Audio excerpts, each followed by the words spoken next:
Once upon a time, James Corden was a bloated yet beloved actor and comedian from the UK. Over the last few years, his reputation has taken a nosedive.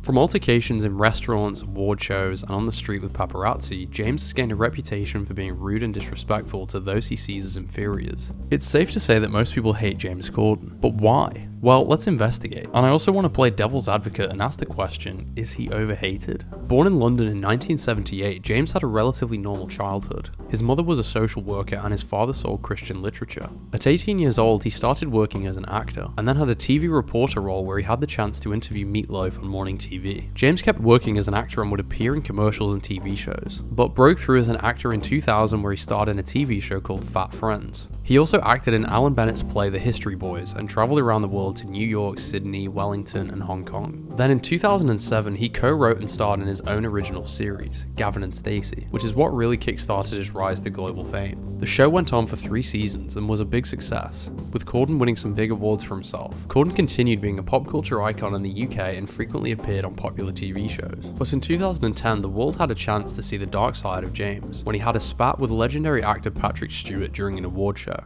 I want to speak to James here. It's James, isn't it? When the presenters are up here and when the recipients are receiving their awards, don't stand at the back of the stage with your hands in your pockets, looking around as though you wished you were anywhere but here. Oh, you couldn't be more wrong, sir. You couldn't be more wrong. Oh, genuinely. And if it looked like that, I'm so sorry. But when you come up and present an award, just get on with it. There we go. From where I was sitting, I can see your belly. And that was right over there at the back of the room. These people down here. Sorry, I'm waiting for the punchline. Go on. No, seriously, go on. Okay. No, go on. You can see my belly, and we can all see you dying right now. Let's go for it. Here we go.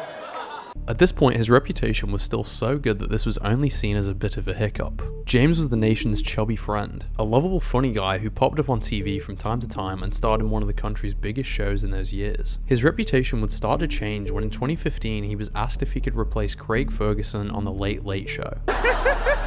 Welcome to The Late Late Show, everybody.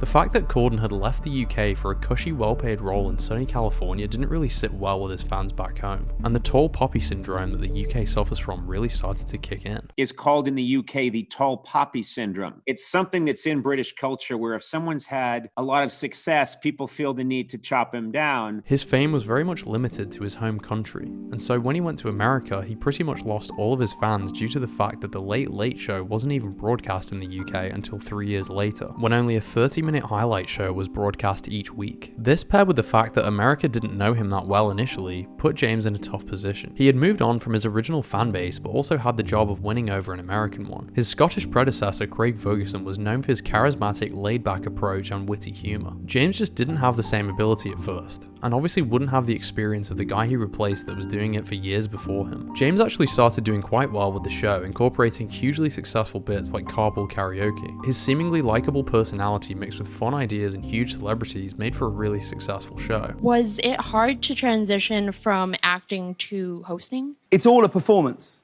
It's all performing, you know? And I'll also let you into a little secret. It's not that hard. Like, people think it's really difficult. It isn't. Anyone could do it. It really isn't that tough. Anyone else got a question? Anybody at all? The gentleman...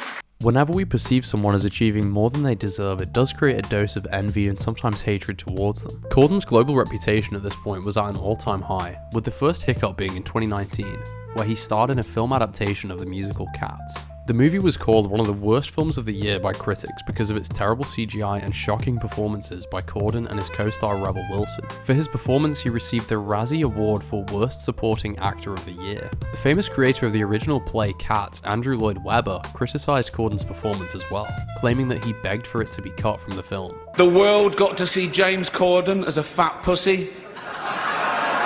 The following year, Corden harmed his reputation again, when he starred as a gay man in The Prom, which again received terrible reviews. The year after that, in 2020, he starred in Cinderella, which once again got terrible reviews. James just couldn't pick the right thing to work on when he moved to America.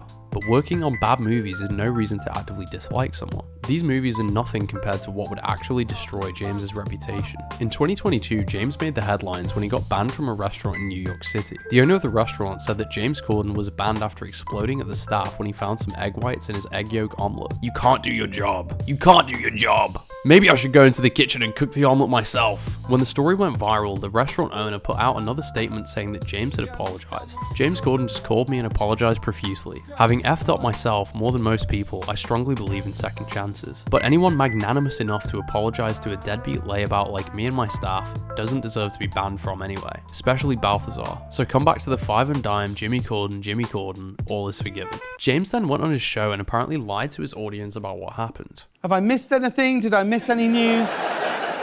As some of you may have seen, last week I'd go every day on the proviso that, they would let me in. We ordered, and my wife explained that she has a serious food allergy, right? So when everybody's meals came, my wife was given the food that she was allergic to. But no, she hadn't taken a bite of it or anything. No worries, we sent it back, all was good. As her meal came wrong to the table the third time, in the heat of the moment, I made a sarcastic, rude comment about cooking it myself. And it is a comment I deeply regret. They brought out 4 glasses of champagne as an apology, but we were like, that's not necessary, we don't need it. We'd had a great time. Even for me, it was too early to start drinking. But here's the truth of it, right? Because I didn't shout or scream, get up out of my seat, I didn't call anyone names or use derogatory language, I've been walking around thinking that I hadn't done anything wrong. When I become president of hell, I'm gonna make super hell and put James Corden in it. James Corden so hard, God, I hate carpool karaoke so much, I don't even sing to myself anymore. And my personal favourite, which was, wait, James Corden has a wife? The owner of the restaurant then posted once more, claiming that James had lied about not shouting, calling people names, or swearing. If this fiasco wasn't bad enough, The Late Late Show was effectively cancelled, with its last show being April 28th, 2023. James claimed that the reason for him leaving the show was that people are getting older back home in England, and he's missing his family. The finances of the show tell a very different story.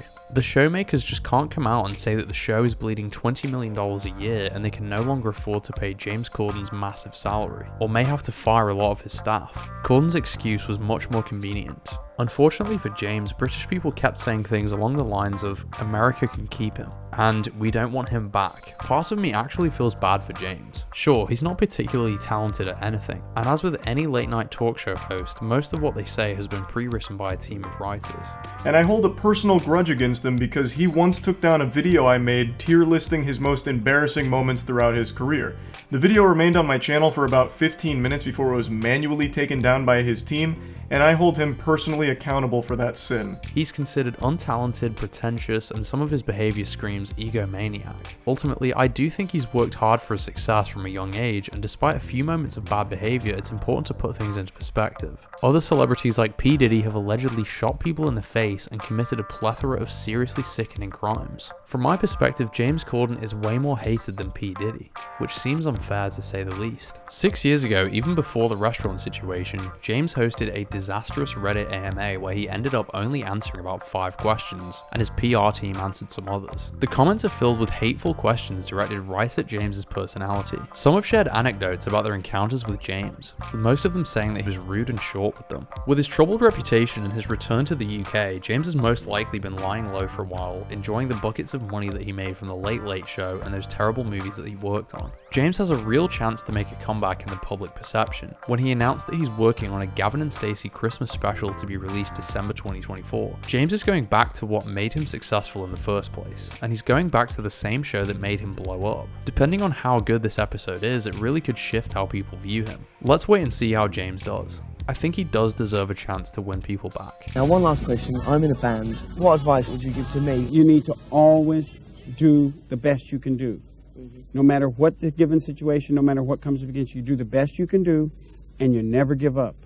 Never quit.